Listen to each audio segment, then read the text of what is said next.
Go. Wait a minute, I'm not telling you to go. I'm telling you that the name of this game is Go.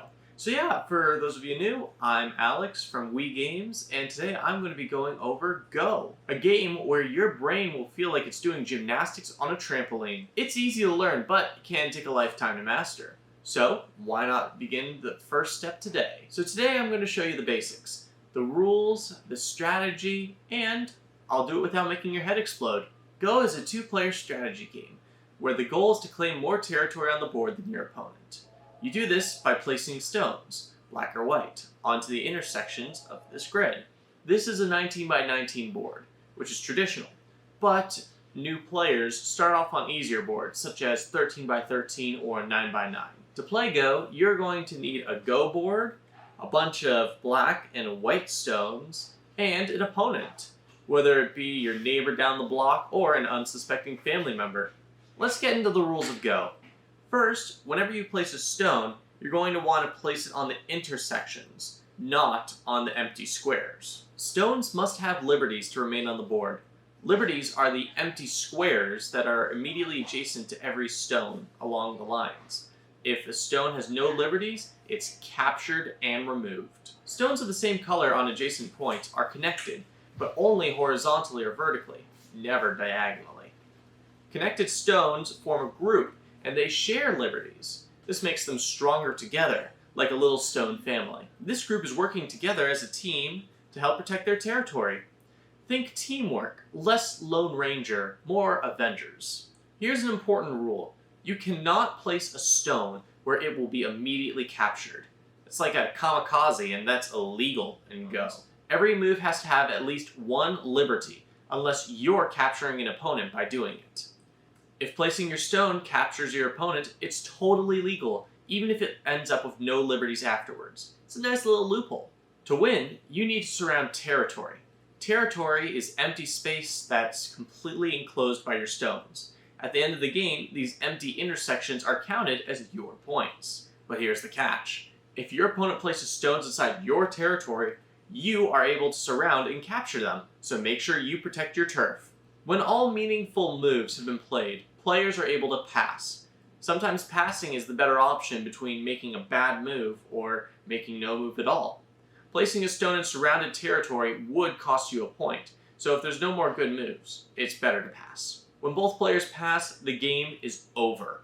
You count your territory, add your captured stones to your score, and declare a winner. Simple, right? Let's talk strategy. Here are the key concepts that will take you from beginner to Go master, or at least will let you survive a game. In Go, eyes are life. An eye is an empty space surrounded by your stones. If your group has two eyes, it's safe and cannot be captured. If it only has one eye, then your opponent can surround you and take it out. You should always try to make at least two eyes, because one eye is extremely vulnerable, but if you can make a second eye, you will be invincible. Next up, we'll be talking about Ko. Ko situations happen when two stones could endlessly capture each other back and forth. To stop this, the Ko rule says that after capturing in a Ko, your opponent must play elsewhere before recapturing. It's like a timeout for your stones. Use Ko fights to create pressure elsewhere on the board. Next up is Sente and Gote. Sente means that you're the one calling the shots. Your moves force your opponent to respond. However, on the opposite end is Gote, which means that you're reacting instead of leading. Always aim to stay in Sente, because that keeps you in control. Just remember that you can't always be in Sente, because sometimes you'll have to make a sacrificial move to get even more territory. Next up on the vocab list is Seki. Seki is like a standoff. Neither you nor your opponent can capture without losing your own stones, so you both agree to leave it alone. It's a rare, peaceful moment in an otherwise chaotic game.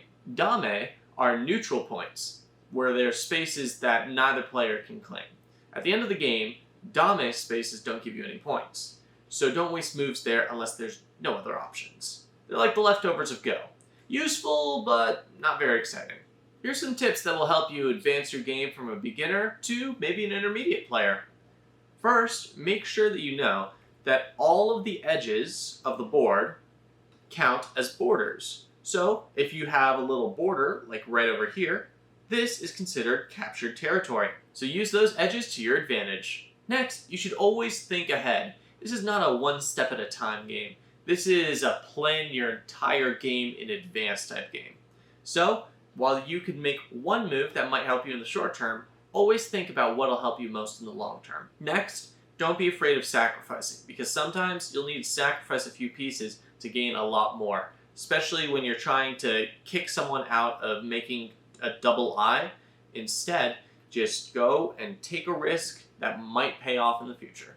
Lastly, and most importantly, make sure to spread out, because if you keep on focusing on one part of the board, you're leaving the rest of the board completely open to your opponent.